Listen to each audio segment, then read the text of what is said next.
अस्सलाम वालेकुम वरहमतुल्लाहि वबरकातुहू। मैं फैसल फ़ारूकी, प्लॉट नंबर 9। मेरा डिमोलिशन 3 जुलाई को हो गया।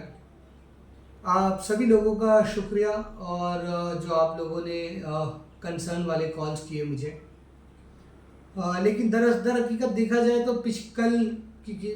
कल किसी और के डिमोलिशन हुए थे, आज मेरा हुआ और कल किसी और का होगा। अगर सही प्रिवेंटिव मेजर्स नहीं लिए गए तो एक एक करके सबका डिमोलिशन एसआरए के तहत हो जाएगा। हमें अक्सर तो लोगों के फ़ोन कॉल्स आ रहे थे कि फैसल भाई आपने ज़रूर अच्छी मोटी रकम लेकर सेटल किए होंगे इसलिए सरेंडर कर दिए। ऐसा नहीं है, मुझे भी सिर्फ 1,21,00,000 रुपए और 305 स्क्वायर फुट एसआरए का इनकम्प्लीट नोटरी एग्रीमेंट के साथ ऑफर था जो मैंने रद्द कर दिया। मैंने सरेंडर नहीं किया है, हाँ मैंने वेकेट किया है with due respect to the Mumbai police and the SRA people coming from the deputy collector miss Vaishali Lambate madam के ऑफिस से।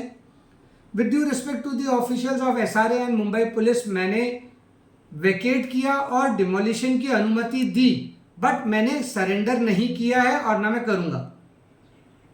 मेरा ये मानना है कि मैं महाडा टेनेंट ओनरशिप एग्रीमेंट में आता हूं जहां पर ईडब्ल्यूएस कैटेगरी में मुझे अलॉटमेंट हुआ था ओपन प्लॉट, और मैं स्लम इरेडिकेशन स्कीम 1975 की स्लम इरेडिकेशन स्कीम जो बांद्रा वेस्ट में चलाई जा रही थी, और वहां से फिर हमें महाडा के गेजेट लेआउट CTS 7643 पे ईडब्ल्यूएस कैटेगरी के अंडर हमें अलॉट किया, जिसमें मेरी टेनेंट ओनरशिप एग्रीमेंट है।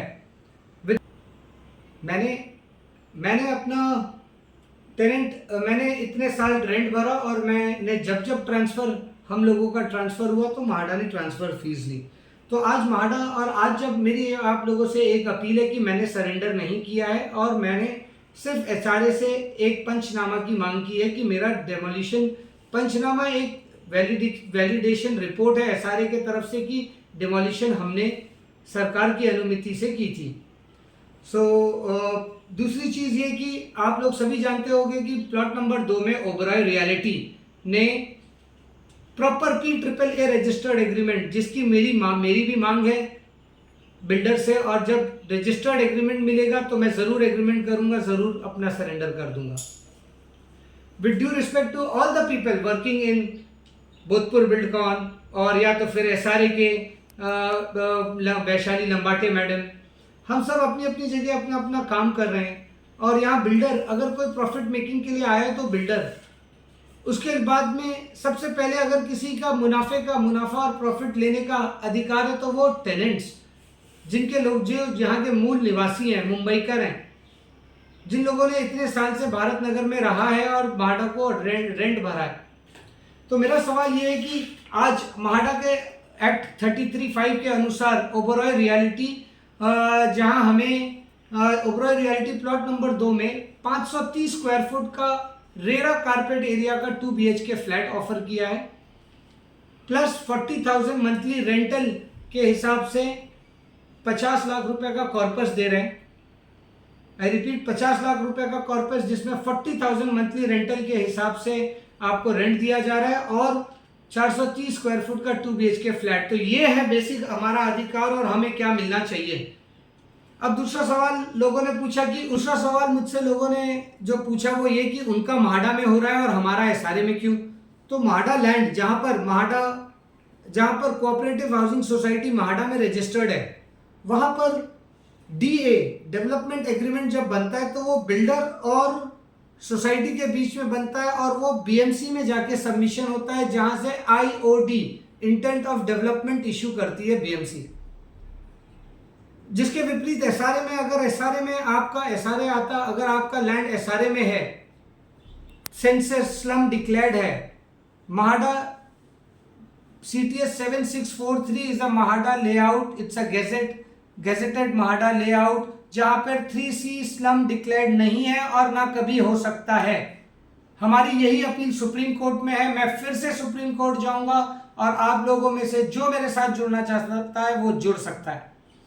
तो 3C स्लम नहीं है, हमें महाडा के 33(5) के हिसाब से रीडेवलपमेंट मिलना चाहिए। और एसआरए, अगर एसआरए करना है तो वहां पे सोसाइटी की जरूरत ही नहीं है। 11 लोग 51% से अधिक लोगों की अनुमति है और 11 लोग अपना डेवलपमेंट एग्रीमेंट करके एसआरए में बहुत आसानी है। बट माडा में कन्वेंस डीड माडा इशू करती है बिफोर दी आईओडी, तो जो बिल्डर या तो सोसाइटी के टेनेंट्स या बिल्डर को अप्लाई करना चाहिए। तो आज की बात में मैं यही खत्म करता हूं कि पहले तो आप अपना पंचनामा अप्लाई कर लें, जिससे कल को अगर 3 साल बाद रेंट ना मिले, 3 साल बाद रेंट नहीं मिलता है तो आप लोग एसआरए में जाके रेंट की मांग कर सकते हैं। दूसरी चीज ये कि सिस्टम में, दूसरी अहम बात ये कि आप सिस्टम में अपनी कंप्लेंट दर्ज करें।